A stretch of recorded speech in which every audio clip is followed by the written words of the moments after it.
আচ্ছা, মোটামুটি সবাই যদি একটু শুনতে পান, একটুখানি জানাবেন যে শুনতে পাচ্ছেন কিনা, ভয়েসটা যাচ্ছে কিনা আমি ঠিক বুঝতে পারছি না, সে কারণে জানাবেন।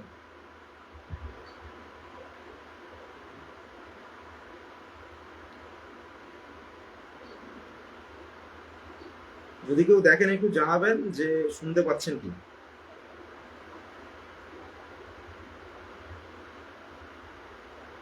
আচ্ছা, শুরু করছি। জানি না সবাই শুনতে পাচ্ছেন কিনা, শোনা যাচ্ছে কিনা এটা বুঝতে পারছি না। যদি কেউ দেখে থাকেন একটু দয়া করে জানাবেন শুনতে পাচ্ছেন কিনা। আচ্ছা, জানি না শুনতে পাচ্ছেন কিনা, তবুও বলছি। যে বিষয়ে মূলত আজকের এই ফেসবুক লাইভ, সেটা হচ্ছে আপনারা সকলেই জেনেছেন ইতিমধ্যে যে আমি ন্যাশনাল হাইওয়ে অথরিটি অফ ইন্ডিয়াকে একটা চিঠি দিয়েছিলাম থ্রু সিভিগ্রাম পোর্টাল। তো সেই পোর্টাল থেকে চিঠি দেওয়ার পর আমার কাছে আহ, কিছু রিপ্লাই আছে, যেগুলো আপনাদের সাথে আমি শেয়ার করেছি। গতকালে আমি পোস্ট করেছিলাম যে অলরেডি তারা জানিয়েছে বিস্তারিত, আমাকে চিঠিতে বিভিন্ন পয়েন্ট উল্লেখ করে সমস্ত যা আমার আলোচ্য তাদের সঙ্গে আলোচনার বিষয় ছিল সেগুলো আমার কাছে জানিয়েছেন তারা। আহ, আহ, কি আমার যে অভিযোগ তার পরিপ্রেক্ষিতে তারা কি সিদ্ধান্ত নিয়েছেন বা তারা কি কি ভাবছেন এই ব্যাপারে তারা জানিয়েছেন। প্রথমত গতকাল অর্থাৎ 12/9/2025 বেলা নাগাদ একটা মেল আমার কাছে আসে। মেলটায় আমাকে উল্লেখ করে লেখা হয়, কিছুক্ষণ পরে আমি আমার ফেসবুকে সেটা পোস্ট করে দেব। কিছুক্ষণ পরেই সেটা ফেসবুকে পোস্ট করব। থ্যাংক ইউ মহেন্দ্রদা, শোনা যাচ্ছে। কিছুক্ষণ পরে সেটা পোস্ট করে দেবো যে ওরা কি চিঠি আমাকে দিয়েছিল। মূলত আমার যেটা দাবি ছিল সেটা হচ্ছে ধামসিয়া ক্রসিংয়ে নিত্যদিনের একটা সমস্যা হচ্ছে দুর্ঘটনা এবং যানজট, সমস্তটাকে কেন্দ্র করেই একটা সমস্যার সৃষ্টি হচ্ছে। জল নিয়ে একটা, জল নিকাশি নিয়ে একটা সমস্যা আছে। এই সমস্তটাকে নিয়েই কিন্তু আমি কিছু পয়েন্ট উল্লেখ করে চিঠি করেছিলাম, সেটা আপনাদের সামনে ইতিমধ্যে ফেসবুকেই আমি রেখেছি, আপনারা গিয়ে নিচে স্ক্রল করে দেখতে পারেন। গতকাল তারা আমার চিঠির প্রত্যুত্তরে যেটা জানিয়েছে সেটা হলো যে প্রথম পয়েন্টে তারা বলছে the proposal for construction of underpass at Dhamsia যে আছে তার ল্যান্ড লং দিয়েছে, দিয়ে বলেছে যে already the part of 6 laning highway, but due to non availability of land from state government the same could not be constructed। অর্থাৎ জায়গাটা খুব গুরুত্বপূর্ণ। আহ, এটা হবে, এটা ধামসিয়ায় যে আন্ডারপাসটি আছে সেটা হবে, এটা আমরা এখন ধরে নিতেই পারি। এবং তার সাথে ন্যাশনাল হাইওয়ে অথরিটি অফ ইন্ডিয়ার যিনি প্রজেক্ট ডাইরেক্টর আছেন পিউ কলের, তিনি PK শ্রীবাস্তব, তিনি জানিয়েছেন এটা হচ্ছেই। অতএব এটা একটা ধামসিয়া মানুষেরই সাফল্য যে আন্ডারপাসটা হচ্ছে। কিন্তু ঘটনা হচ্ছে কিছু জমি সংক্রান্ত সমস্যা আছে, যেটা আপনার রাজ্য সরকারের সঙ্গে কথাবার্তা চলছে। সেই সমস্যা যখনই মিটে যাবে, রাজ্য সরকার যখনই কেন্দ্রীয় সরকারের হাতে বা ন্যাশনাল হাইওয়ে অথরিটির হাতে এই জমিটা হ্যান্ড ওভার করে দেবে, তারপরেই কিন্তু এর কাজ শুরু হবে। এবং তারা খুব প্রপারলি মেনশন করে দিয়েছে যে একজন প্রশ্নও করেছিলেন ওই পোস্টে যে 600 মিটার অ্যাওয়ে লেখা আছে, তাহলে কি 600 মিটার দূরে আন্ডারপাসটি হবে না? সেটা এখানে ওনারা খুব গুরুত্ব সহকারে ব্যাপারটাকে দেখেছেন এবং ফিজিক্যালি ওনারা জিনিসটাকে দেখেছেন এবং রিপ্লাইটা করেছেন বলেই মনে করি। কারণ এখানে ওনারা লিখছেন 60 metre away from the Dhamsia crossing,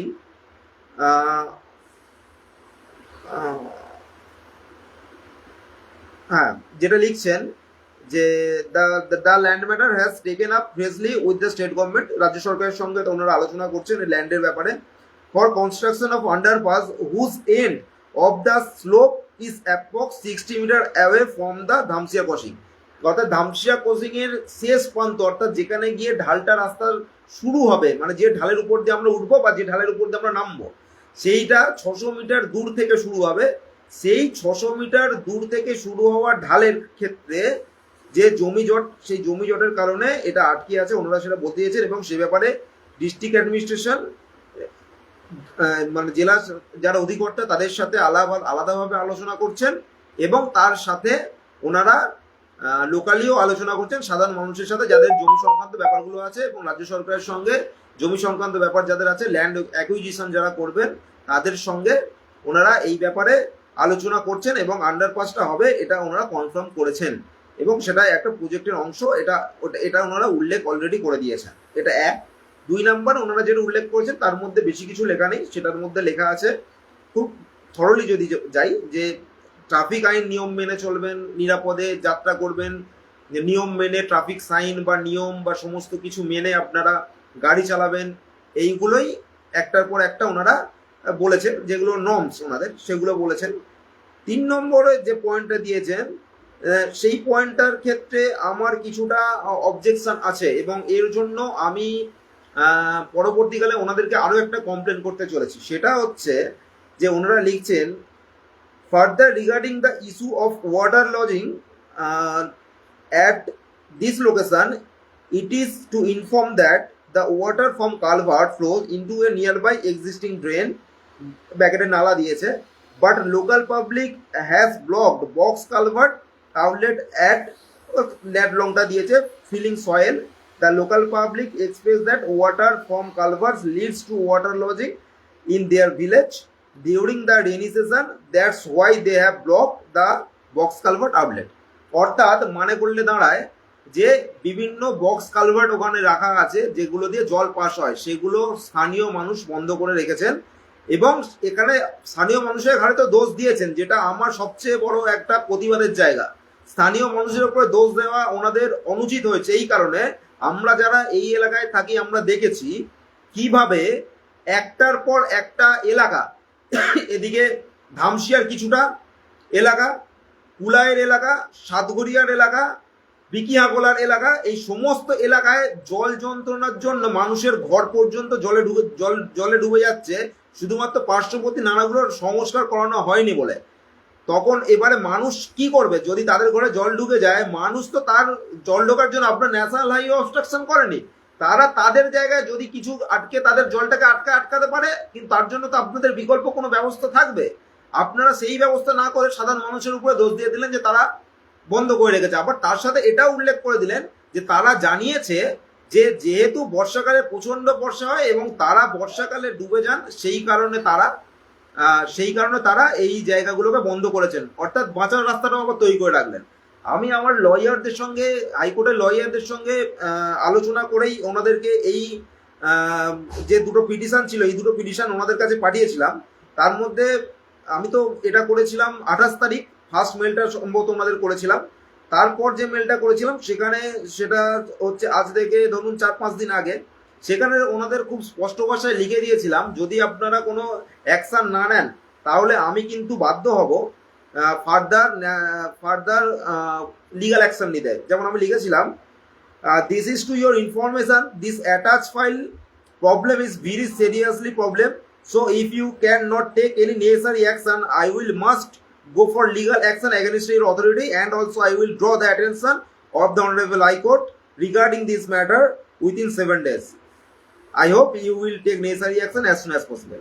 অর্থাৎ আমি ওনাদের জানিয়ে রেখেছিলাম যে আমি ওনাদের যেদিন চিঠিটা পাঠিয়েছিলাম তার 3 দিনের মধ্যে, এই মেলটা করার 3 দিনের মধ্যে ওনারা আমাকে রিপ্লাই করেছেন। 8 তারিখ আমি করেছি, 8 তারিখ সম্ভবত মেলটা করেছিলাম, 12 তারিখ ওনারা রিপ্লাই করে দিয়েছেন। 8 বা 9 তারিখ মেল করেছিলাম, 12 তারিখ রিপ্লাই করেছেন, অর্থাৎ 7 দিনের মধ্যে ওনারা করেছেন।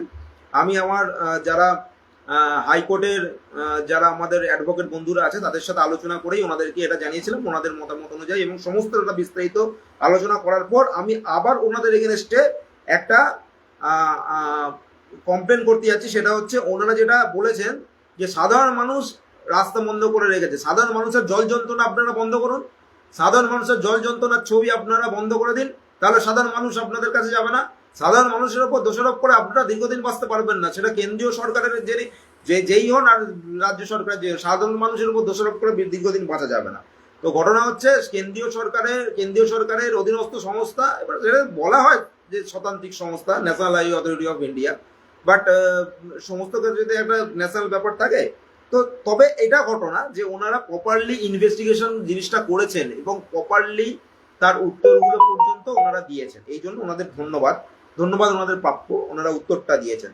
এবং লাস্ট একটা কথা বলেছেন যে This issue has been informed to police department for their support during box culvert cleaning.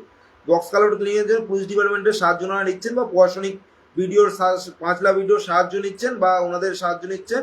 এবং লাস্ট যে কথাটা লাস্ট যেটা ইউজ করছেন সেটা হচ্ছে there is no waterlogging observe at the location. অর্থাৎ মানে জলের যে ভরে যাওয়া ব্যাপারটা সেটা নাকি এই মুহূর্তে ওখানে নেই, ওনারা নাকি ওখান থেকে দিব্য দৃষ্টি দিয়ে দেখেছেন। এর পরের বৃষ্টি হলে আমি ল্যান্ডলং ছবি তুলে আমার জিপিএস ক্যামেরায় ল্যান্ডলং ছবি তুলে ওনাদেরকে পাঠাবো, ওনাদেরকে আবার এই কমপ্লেন করবো, ওনারা যে রিপ্লাই দিয়েছেন আমাকে তার এগেনস্টে কমপ্লেন করবো যে আপনারা আমাকে মিথ্যা তথ্য প্রদান করেছেন। এই মিথ্যা তথ্য থেকে আপনারা এক্ষুনি অব্যাহতি নিন যে ওখানে জল যন্ত্রণার ছবি নেই। ধামসিয়া মোড় প্রায় আমরা দেখি জল হলেই প্রায় 1 হাঁটু জলে ডুবে যায় এবং দীর্ঘক্ষণ আগে অত দীর্ঘক্ষণ জলটা জমা থাকতো, এখন জলটা নামে কিন্তু 1 হাঁটু জল হয়ে যায় এবং যে কোনো মুহূর্তে যে কোনো বড় দুর্ঘটনা ঘটেছে। দেখুন ঘটনা হচ্ছে আমি চাই না আমার গ্রামের মানুষ, তো আমার গ্রাম বা আমার গ্রামের পার্শ্ববর্তী এলাকার মানুষ পাঁচলা, ইন্দ্রচড়া, ধামসিয়া, সাতঘড়িয়া, বিকিহাকোলা, কুলাই, উত্তর পাঁচলা সহ ধামসিয়া মানুষ তো আছেই, সহ পাঁচলা বিভিন্ন মানুষ ওই রাস্তা দিয়ে পারাপার করেন এবং পারাপারের ফলস্বরূপ বিভিন্ন সময় দুর্ঘটনা ঘটে। আমি চাই না আমার এই ধামসিয়া ক্রসিং এর উপরে আর কোনো দুর্ঘটনা ঘটুক। তার জন্য পুলিশ প্রশাসন, ট্রাফিকের পুলিশ প্রশাসন যারা আছেন তারা অনভিপ্রেত ভাবে অনেক বেশি পরিমাণে চেষ্টা করছেন, নিজেদের অনেক এফোর্ট দিচ্ছেন, নিজেদের অনেক কিছু চেষ্টা করছেন। সিগন্যালিং ব্যবস্থা হয়েছে, তাদের টাইমার লাগানো হচ্ছে, ওনারা মানুষকে সচেতন করছেন, মাইকিং হচ্ছে। কিন্তু দেখুন দুর্ঘটনা তো আর সময় বলে আসছে না, দুর্ঘটনা তো ঘটেই যায়। কিন্তু ঘটনা হচ্ছে যাতে একটাও দুর্ঘটনা না ঘটে তার জন্য কিন্তু আন্ডারপাসের প্রয়োজন এবং সেটা আমি মনে করেছিলাম, কারণ আমার গ্রামের অসংখ্য অনেকজনই এই রকম এক রোড অ্যাক্সিডেন্টের মধ্যে দিয়ে কিন্তু আমাদের ছেড়ে চলে গেছেন। তাদের জন্য আমরা ব্যথিত এবং শোকাহত।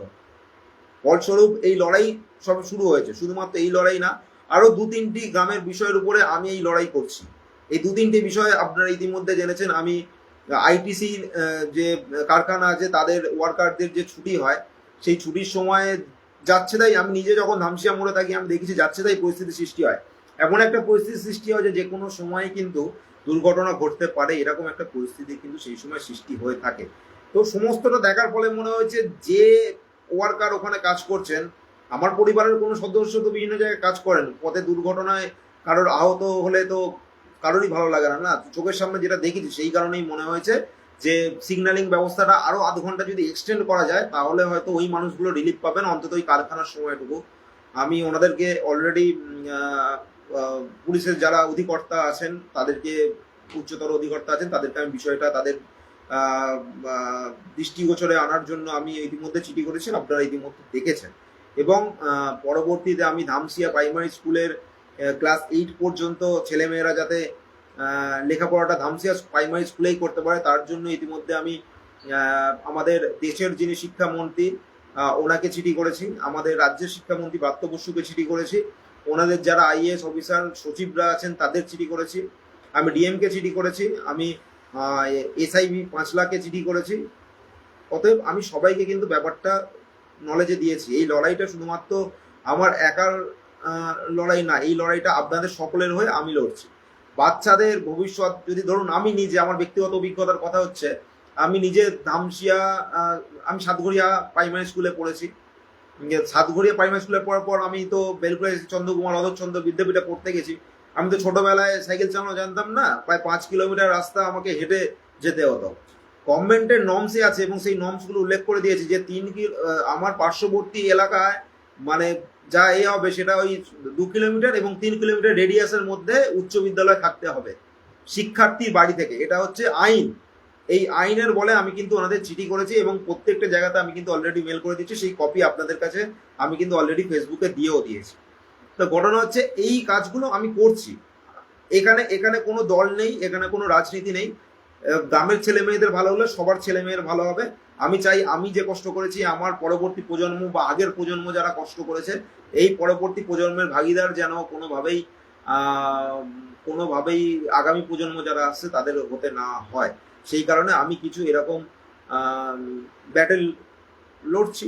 অতএব যুদ্ধক্ষেত্রে আছে। এবার ঘটনা হচ্ছে আমি চিঠিচাপাটি করলাম, ন্যাশনাল হাইওয়ে অথরিটি থেকে একটা কনফার্মেশন পেলাম, যদি এর ইমপ্লিমেন্ট না হয়, আমি লয়ারদের সাথে অলরেডি কথা বলে রেখেছি, হাইকোর্টে আমাকে তাহলে হাইকোর্টের দৃষ্টিতে সমস্ত ব্যাপারটা আনতে হবে।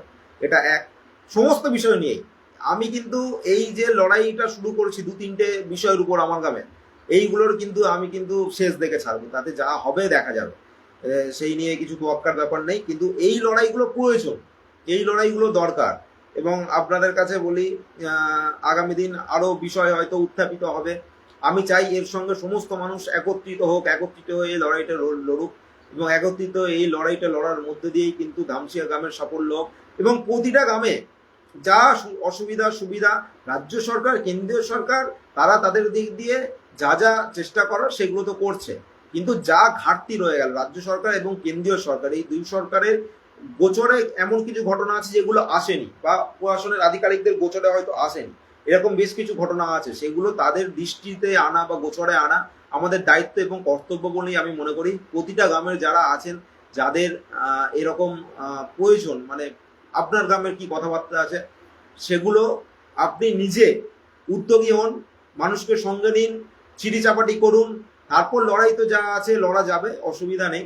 কিন্তু সমস্ত গ্রামের প্রতিজন একজন করে আছেন, তো একজন করে যারা আছেন তারা কিন্তু চেষ্টা করুন। রাজ্য সরকার কেন্দ্রীয় সরকার, রাজনীতিটা থাকবে, এর রাজনীতিটা তো আমাদের গণতান্ত্রিক অধিকার। আমাদের দেশ স্বাধীন হয়েছিল, তারপর থেকে সংবিধান, ভোট, ভোটাভুটি এসব তো হয়েছে, তাই রাজনীতিটা অঙ্গ, এটা থাকবে। একে অন্যের উপর দোষারোপ করবেন, কিন্তু এমন কিছু ইস্যু আছে যেগুলোতে কেউ কারোর উপর দোষারোপের ব্যাপার নেই। রাজনীতির ঊর্ধ্বে উঠে মানুষকে কিছু কাজ করতে হবে, সেই কাজগুলো এই কাজগুলো, এবং এই কাজগুলো কিন্তু আমাদের সবাইকে একসঙ্গেই করতে হবে। এই কাজগুলোর জন্য কিন্তু আমাকে অনেক এফোর্টও দিতে হয় না, আমরা কিছু কাজ হয়তো করতে পারি যেগুলো নিজেদের সদিচ্ছা থাকলেই কিন্তু আমরা এই কাজগুলো করতে পারি। অতএব এই সদিচ্ছাটা সবার মধ্যে আসুক। আমি কোনো রাজনীতির রং এখানে লাগাতে চাই না, অন্তত এই বিষয়গুলোর উপর, যেখানে স্কুল জড়িয়ে, যেখানে রাস্তাঘাট জড়িয়ে, যেখানে মানুষের জীবন জড়িয়ে, যেখানে মানুষের জীবনযাত্রা জড়িয়ে, যেখানে দৈনন্দিন জীবনযাপন জড়িয়ে, এই সমস্ত বিষয়ে আমি কখনোই রাজনীতি আনতে চাই না। রাজনীতি করার অধিকার সবার আছে, যে কোনো রাজনৈতিক আদর্শে বিশ্বাসী হতে পারেন, এখানে দোষারোপ করার কারোর কোনো জায়গা নেই। যে যার ক্ষমতা অনুযায়ী সে তার কাজ করছেন, কাজ চালিয়ে যাচ্ছেন, আগামী দিন তারা এই কাজ চালিয়ে যাবেন। কিন্তু এমন অনেক বিষয় আছে যেগুলো আমরা সঠিক অর্থেই কিন্তু রাজ্য সরকার বা কেন্দ্রীয় সরকার বা রাজ্য সরকারের যারা আধিকারিক তাদের নজরে আনতে পারি না, আমরা তাদের নজরে এই বিষয়গুলোকে আনতে চাই। বিভিন্ন প্রোগ্রাম পুলিশ প্রশাসন নিয়েছেন মানুষকে সজাগ করার জন্য, ট্রাফিক সজাগ করার জন্য, সচেতন করার জন্য, কিন্তু অনেক ক্ষেত্রে দেখা গেছে আমরা নিজেরাই এই নিয়ম মানি না। আমি নিজে অনেক সময় নিয়ম মানিনি, তা ঘটনা হচ্ছে এগুলো আমাদেরও নিজেদের কিছুটা নিজেদের আত্মোপলব্ধির দরকার আছে, আমরা নিজেরাও সেটা করি না, তো দোষারোপ করি প্রশাসনের উপর। তো যাই হোক, ঠিক আছে, সব মিলিয়ে জীবন চলবে, কিন্তু রাজনীতির ঊর্ধ্বে উঠে এরকম কিছু কাজ আছে যেগুলো করতে হবে, তারপর রাজনীতিও চলবে। রাজনীতি ছাড়া তো দেশ চলতে পারে না, কারণ গণতান্ত্রিক অধিকার এই রাজনীতি করা, সেটা যেমন চলছে চলুক। কিন্তু ঘটনা হচ্ছে এর সঙ্গে দয়া করে আপনাদের সবাইকে বলছি, আমার গ্রামের মানুষ এই ব্যাপারে কিন্তু সকলে সহমত। অনেকের ফোন আমি পেয়েছি, অনেক অনেক সমস্ত দলের লোকের কথা বলছে, অনেকে বাহবা দিয়েছেন, অনেকে বলেছেন না এই জিনিসটা দরকার ছিল, এটা হয়েছে। যে কোনো দলের যে কোনো রাজনৈতিক ব্যক্তিত্ব তারা আমাকে ফোন করেছেন, তারা দেখা হলে কথা বলেছেন, মেসেজ করেছেন, জানিয়েছেন, কমেন্ট করেছেন, হোয়াটসঅ্যাপে মেসেজ করেছেন, বিভিন্নভাবে কিন্তু তারা আমাকে জানিয়েছেন যে এটা দরকার ছিল। অতএব এই দরকারি কাজ কিছু হোক এবং এই কাজগুলো চলতে থাকে। অতএব সবাইকে আপনাদের কাছে অনুরোধ, আপনারা সকলে একসঙ্গে এই ব্যাপারগুলোর উপরে জোর দেবেন, এবং জোর দিয়েই কিন্তু আগামী দিন যাতে আমার গ্রাম ভালো থাকে, আমার গ্রাম ছাড়াও আমার পার্শ্ববর্তী এই 4-5টা যা গ্রাম আছে সেই গ্রামের মানুষজন যাতে ভালো থাকে, সেই আশা রাখবো। এবং তার জন্য যা যা করণীয় কাজ, যা যা মনে হবে এগুলো করা দরকার। আরে কাউকে তো এগিয়ে আসতে হবে, শিক্ষা, স্বাস্থ্য, কর্মসংস্থান, বাসস্থান, এইগুলো তো দরকার, খাদ্য। তো এই মৌলিক অধিকারগুলো অর্জনের জন্য নিজেদের তো লড়াই করতে হবে। অতএব সমস্তটা মিলিয়ে জীবন, এই জীবনে একবারই জন্মেছি, আর এমন কিছু করে যেতে হবে যাতে আগামী প্রজন্ম আমাদের দোষারোপ করতে না পারে যে এর আগের জন্মে কারা জন্মেছিল কি জানি বাবা, তারা আমাদের কথা ভাবেনি। যেটা আমরা বলি যে আগে আগে এ ছিল না, কিন্তু এখন তো অনেক উন্নয়ন হয়েছে, ধীরে ধীরে সেই উন্নয়নের দ্বারা রাজ্য সরকার কেন্দ্রীয় সরকার করছে, কিন্তু তাদের গোচরে আমরা অনেক কিছু আনছি। কিন্তু এগুলো করতে হবে। তাই সকলের কাছে অনুরোধ, এই বিস্তারিত আলোচনাটা আপনাদের কাছে করা ছিল, যে পয়েন্টগুলো ওনারা উল্লেখ করেছেন 1 2 3 4 করে, সেই চিঠিটা আমি কিছুক্ষণ পরেই আপনাদের ফেসবুকে আপলোড করে দেবো, আপনারা দেখে নেবেন। এবং ওনারা ন্যাশনাল হাইওয়ে অথরিটি জানিয়েছেন লাস্ট যে পয়েন্ট সেটা হচ্ছে বিডিও পাঁচলা এবং পাঁচলা এবং পুলিশ, ওনারা লিখছেন যে পুলিশ ডিপার্টমেন্ট সকলের সহযোগিতায় সমস্ত বিষয়টা আলাপ আলোচনার মধ্যে দিয়ে কিন্তু ওনারা একটা নিষ্পত্তি করতে চান, এবং এই জিনিসগুলো দরকার এটা ওনারাও স্বীকার করে নিয়েছেন। এবং মানুষের জল যন্ত্রণার ছবির কথা এটা ওনারা নিজেরাও জানিয়েছেন, কেন মানুষ এই কাজ করতে বাধ্য হয়েছে সেটা ওনারা জানিয়েছেন। সবই ওনাদের মুখেই পাবেন। কিন্তু ঘটনা হচ্ছে আমাদেরকেও একটু কোথাও সবাইকে একসাথে এক ছাতার তলায় দাঁড়িয়ে লড়াইটা করতে হবে। আগামী দিন সবাই সকলে সুস্থ থাকুন, ভালো থাকুন। আগামী দিন যদি আবার কোনো আপডেট পাই আপনাদের ঠিক এইভাবে জানাবো। ওই লাইভটা শুধুমাত্র তো যখন তখন করে ফেললাম ভিউজ পাওয়ার জন্য, এরকম ব্যাপার নয়। কিছু কিছু গভীর আলোচনা করার জন্য সময়ের সবারই একটা মানে ব্যস্ততা থাকে, সেই ব্যস্ততার মধ্যেখানেও সময় পার করে নিয়ে আপনাদের জানানোর প্রয়োজন ছিল এই বিষয়গুলো, সেই কারণে আপনাদেরকে এটা জানালাম। আপনারা সকলে ভালো থাকবেন, সুস্থ থাকবেন। আমার ধামশিয়ার মানুষজন সবাই সুস্থ থাকুক, ভালো থাকুক। পার্শ্ববর্তী গ্রামের মানুষজন সকলে ভালো থাকুক, সুস্থ থাকুক। সকলের সুস্থতা কামনা করি। আপনারা ভালো থাকুন, শান্তিতে থাকুন। আপনাদের জন্য লড়াই জারি থাকবে। আপনাদের সকলের জন্য এই লড়াই আমি লড়ছি, আমাকে আশীর্বাদ করবেন। এই লড়াইয়ে যেন আপনাদের সাথে আমিও জয়ী হতে পারি। আপনাদের সকলকে ধন্যবাদ এবং আপনাদের সকলকে অভিনন্দন, শুভেচ্ছা এবং শুভরাত্রি জানাচ্ছি। ধন্যবাদ।